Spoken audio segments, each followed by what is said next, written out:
सन्माननीय संजय मारकड यांचं या ठिकाणी संपूर्ण महाराष्ट्राने अभिनंदन केलं पाहिजे असं मला वाटतं। म्हणून मी पुण्याहून मुद्दाम या ठिकाणी आलेलो आहे।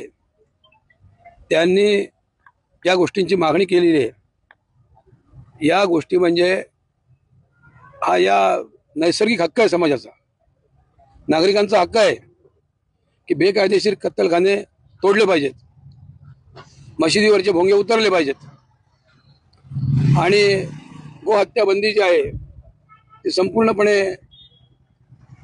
म्हणजे ज्याला कुठलाही अपवाद नाही, या ठिकाणी कुठली गोहत्येची घडणार नाही असे कठोर अंमलबजावणी असलेली गोहत्या बंदी पाहिजे। ही त्यांची मागणी अतिशय रास्त आहे आणि हे सगळे कायदेशीर मागणी आहे।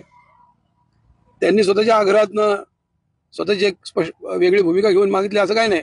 समाजाच्या मनातली जी भावना आहे ती त्यांनी व्यक्त करण्यासाठी आत्मक्लेश केलेला आहे। परंतु सध्या परिस्थिती अशी आहे की शासन हिंदुत्ववादी आहे पण प्रशासन मात्र हिंदुत्वाचे विरोधक आहेत।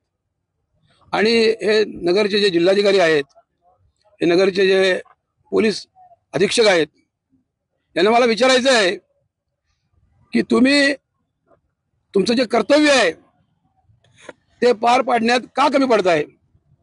तुमच्या संवेदना तुम्ही हरवल्यात का? एक माणूस आपल्या न्याय मागणीसाठी, समाज हितासाठी अन्न पाणी सोडून या ठिकाणी बसलेला आहे, पण अजूनही एकही शासकीय माणूस त्यांना भेटायला आला नाही। ही गोष्ट बरोबर नाहीये। या नगरमध्ये जे राजकीय नेते आणि कार्यकर्ते, आमदार, खासदार कोण असतील ते, त्यांची पण काहीतरी नैतिक जबाबदारी होती की संजय मारकड जर उपोषणाला बसले असतील तर त्यांच्या उपोषणाची दखल कलेक्टरने घेतली पाहिजे, पोलीस अधीक्षकांनी घेतली पाहिजे।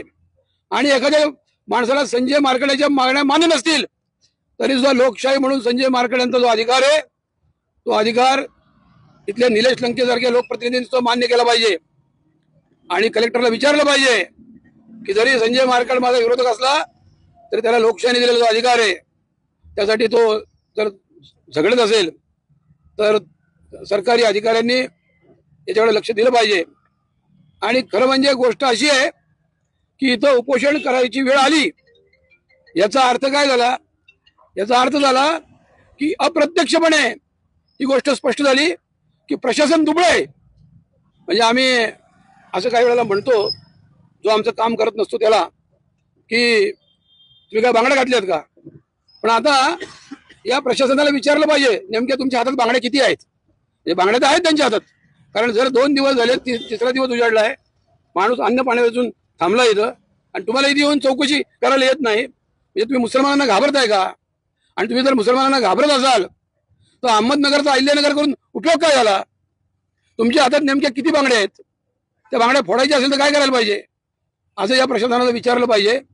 आणि जर तुम्ही आता लोकांच्या मनामध्ये संतोष असंतोष पेरताय, द्वेष पेरताय आणि जर तुम्ही या ठिकाणी तातडीने येऊन या उपोषणाची दखल घेऊन योग्य ती कारवाई केली नाही, म्हणजे मला संजय मारकड म्हणाले की मला अशी बातमी आली पाहिजे की 10 कत्तलखाने तोडलेले आहेत, 15 मशिदीवरचे करणे काढून टाकलेले आहेत आणि गायींचे ट्रकची वाहतूक पूर्णपणे थांबलेली आहे, तर म्हणले माझ्या उपोषणाचा सार्थक झाला असं होईल। हे त्यांचं कर्तव्य आहे, याच्याकरता ते पगार घेतात। जनतेच्या जीएसटीतून यांना भले मोठे पगार मिळतात, ते पगार काय नुसतं खुर्चीवर आटत बसण्यासाठी, खुर्ची उपवण्यासाठी मिळत नाहीत। या देशाची संस्कृती आहे, या देशातल्या सगळ्या समाज हिताचा, समाजाच्या भवितव्याचा विषय आहे। इथल्या शेतीसाठी गोमाता आवश्यक आहे, इथल्या जनतेच्या आरोग्यासाठी गोमाता आवश्यक आहे.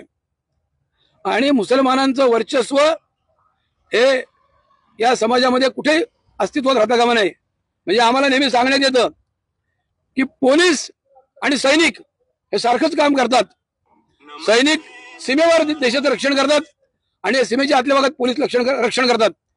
परंतु सैनिक ऑपरेशन सिंदूर राबवत असताना आमचे पोलीस मात्र या ठिकाणी ऑपरेशन भ्रष्टाचार राबवत आहेत. अशी दुर्दैवाची परिस्थिती आहे.